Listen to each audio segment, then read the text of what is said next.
Bienvenidos a esta guía auditiva para la resolución de ejercicios de estequiometría. Para resolver un problema de estequiometría, lo primero que debemos hacer es extraer los datos del enunciado que nos den.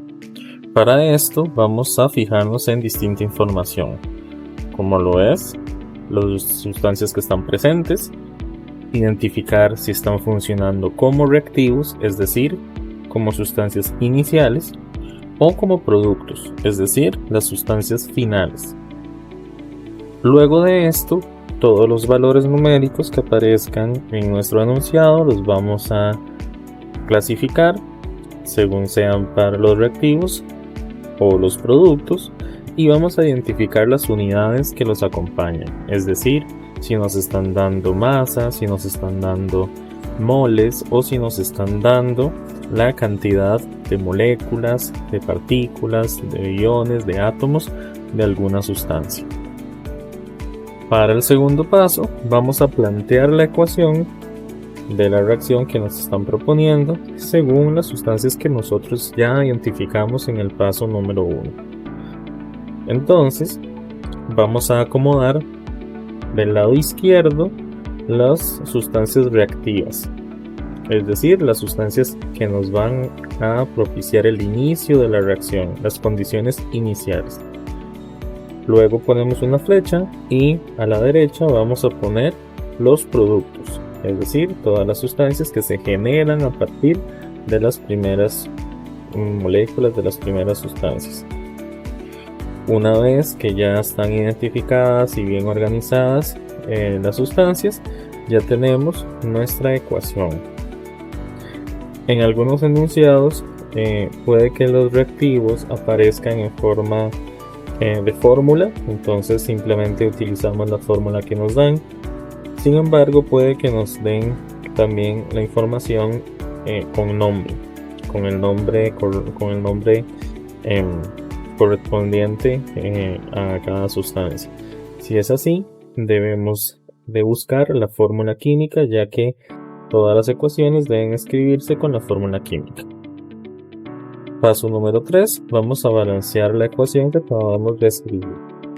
Para esto, nosotros, una vez que ya sabemos cuáles son las sustancias y cómo es que se escribían, cuál es su fórmula química correcta, ya no podemos cambiar esa fórmula química. Es decir, si en algún momento apareció algún número pequeñito, un subíndice para alguno de los elementos pertenecientes a la sustancia, ya no los podemos cambiar. Para el balanceo únicamente podemos utilizar los coeficientes. Los coeficientes van a ser los números grandes, los números que van antes de la sustancia, y esos números van a multiplicar a toda la fórmula química. Es decir, por ejemplo, si tengo cloruro de sodio, cuya fórmula química es NaCl, sodio y cloro, si nosotros tenemos un coeficiente 2 delante de NaCl, significa que ese 2 se multiplica por cada uno de los elementos que aparezcan después. Es decir, vamos a tener 2 átomos de sodio y 2 átomos de cloro.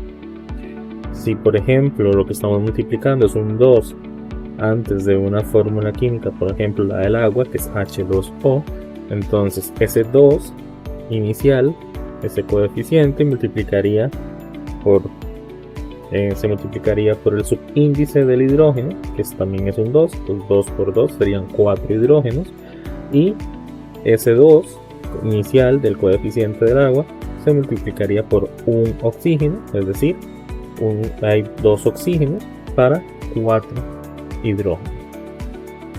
Una vez que ya están balanceadas nuestra ecuación, es decir, todos los elementos presentes antes de la flecha coinciden en cantidad con todos los elementos presentes en los productos después de la flecha.